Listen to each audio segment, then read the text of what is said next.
channel YouTube. Mantap. Sehat ya, senang berada di studio saya. Saya senang sekali bisa diundang ke podcast ini ya Pak ya. Tapi nggak berbayar ya, maaf. Siapa tahu nanti viral. Oke, kemudian tidak kalah hebatnya ya, Ibu Niputu Emilia Sudaryani Dewi dari SMP 4 Kuta Selatan. Terima kasih telah mengundang saya. Kita sama ya. Ya, apa itu? Pasti di satu terus di satu. Ya, praktisnya nih tadi Ibu kasih beli. Oke. Jadi acara kita apa ya? Bentar.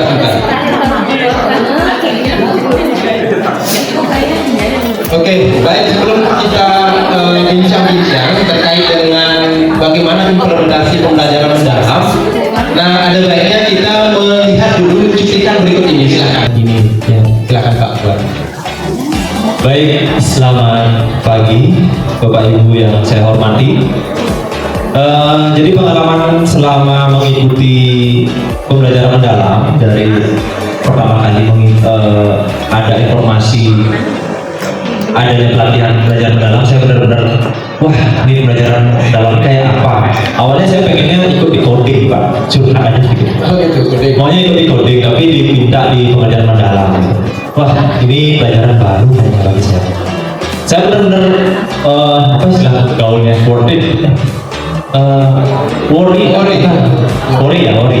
Pengen banget belajar hal-hal baru karena saya memang senang tipikal orang yang pengen belajar terus dalam hal apapun itu, mungkin termasuk ini, dan sampai detik ini dan berada di sini saya banyak mendapatkan pengalaman-pengalaman yang tentunya bermanfaat bagi saya sendiri dan juga pada saat pengimbasan bagi rekan-rekan di sekolah. Kemudian pada saat penerapan pembelajaran mendalam yang saya lakukan di sekolah, benar-benar istilahnya merubah yang awalnya mungkin saya ini ada sedikit fixed mindsetnya. Ketika menerapkan itu, oh seperti ini loh asiknya penerapan pembelajaran mendalam, sehingga dari proses saya berpikir tetap itu. Bu Putu, silakan ceritakan pengalaman lainnya. Baik.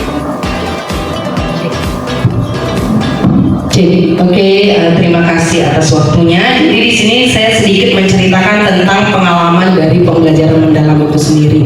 Ya tentu saja sebelumnya saya juga sering mengikuti pelatihan berkaitan dengan pembelajaran dengan pendekatan-pendekatan yang lain sebelumnya. Jadi ada yang namanya EEK, kemudian berpindah jadi pendekatan saintifik, dan sekarang akhirnya sampai ke pembelajaran mendalam. Jadi secara teknis itu sebenarnya kita sudah menerapkan dalam. Oke, selamat. Selanjutnya dari Ibu.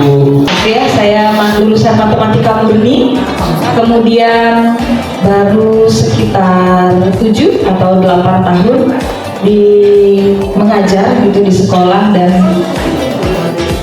setelah kita sama-sama menghadapi COVID yang kayaknya learning loss gitu ya Pak ya untuk anak-anak. Jadi ini adalah sebuah pengalaman yang baru buat saya, menambah wawasan baru buat saya bahwa dari saya luar biasa menarik dari interaktifnya. Jadi ada inklusi itu termasuk juga pembelajaran berdiferensiasi yang masuk di sana. Oke, selanjutnya Ibu Vika. Kita tamu kita kali ini seru banget ya, jadi mereka bisa memberikan pengalamannya dengan baik. Oke, nah selanjutnya sebelum kita lempar pertanyaan ke audien ya, karena ini kan termasuk salah satu acara yang terfavorit Pak ya, Indonesia Bicara gitu, ditonton oleh jutaan pemirsa. Ya mantan MC Pak, TVRI dulu. kita kayak sering lihat ya.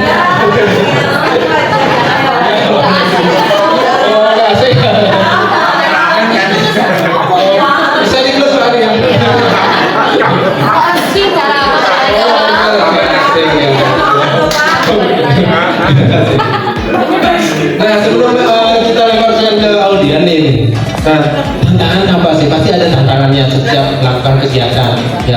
kita tantangan dari dalam diri, terutama dari dalam diri yang malasnya gitu ya. Mau dibawa kemana kita ini? Itu kan kesan pertama itu ya biasanya.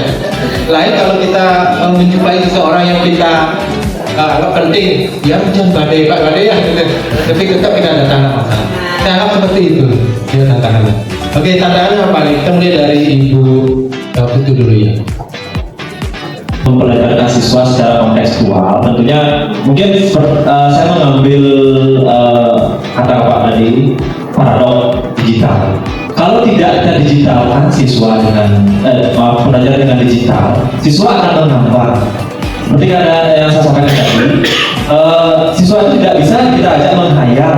Sulit sekali untuk menghayal dari kelasnya itu sama Mama Lia. Mama Lia. Ya, Mama Lia. Kalau saya Mamai, belajar susu.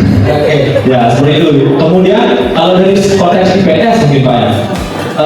Saya sering sharing dengan guru sejarah yang mana namanya Mr. Mega. Oh itu ibunya tuh sejarahnya benar-benar hebat banget itu, bahkan yang enggak harusnya ada. Itu Ibu Putu.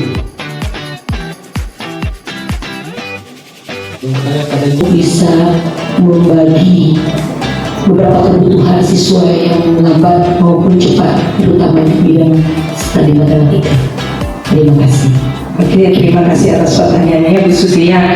Jadi di sini kalau misalkan seandainya saya selalu mengingatkan siswa, kalau saya menerapkan di kelas pembelajaran, saya tidak pernah memaksa siswa yang memiliki kemampuan yang kurang itu dengan soal pemecahan masalah yang sulit. Itu jangan ya. Itu akan menyebabkan minat murid terhadap matematika semakin menurun.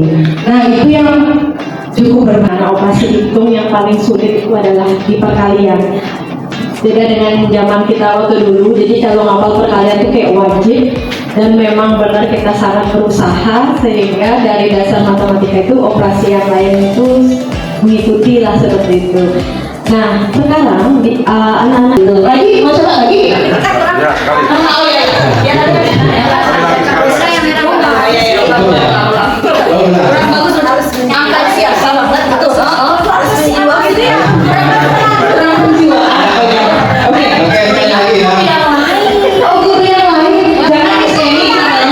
Luar biasa ya.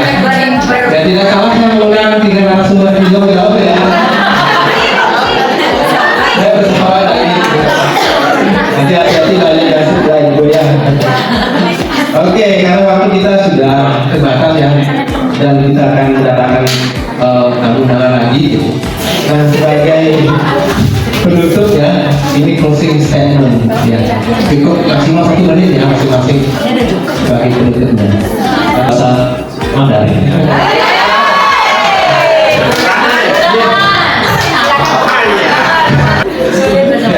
Jadi buat kelas yang nyaman, jadi bahagiakan siswa ya, akan diri sendiri bahagiakan. Oke, untuk bahasa. Oke, closing statement dari saya itu change your mind and you will change the world. Ya, jadi Bapak Ibu kita sudah bahasa Inggris ya. Silakan Bu. Jika silakan. jangan senang dulu ya. Menyapa dunia penuh semangat. Pembelajaran mendalam, ayo kita kembangkan untuk masa depan yang bermanfaat. Jadi kalau kita mengikuti perubahan karena zaman teknologi itu terus berkembang. Jadi kita harus benar-benar mengikuti. Kalau kita sebagai guru hanya stagnan atau fixed mindset saja, takutnya berimbas kepada siswa. Kalau kita tidak berkembang, meskipun umur terus bertambah, tapi jiwa kita tetap muda.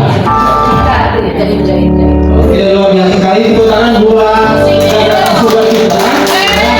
Jadi mudah kita bisa bertemu di lain kesempatan.